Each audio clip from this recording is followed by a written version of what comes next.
Tingnan po natin kung paano po pag-i-install ng CCTV. Madali lang po gawin yan.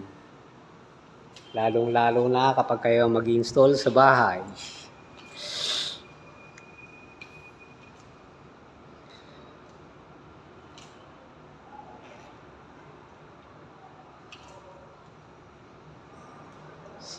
Simpleng critical pero dapat tatandaan yung mga color codings, mga power supply, at kahit ano pa man.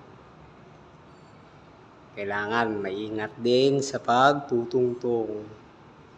Baka malaglag, mahirap na.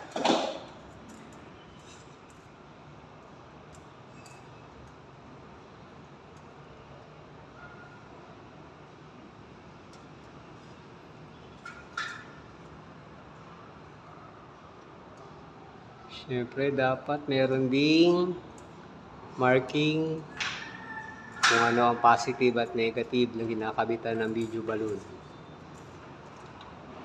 kang maniwala dyan. Scammer po yan nagsasalita eh. Sinungaling maliit na yan.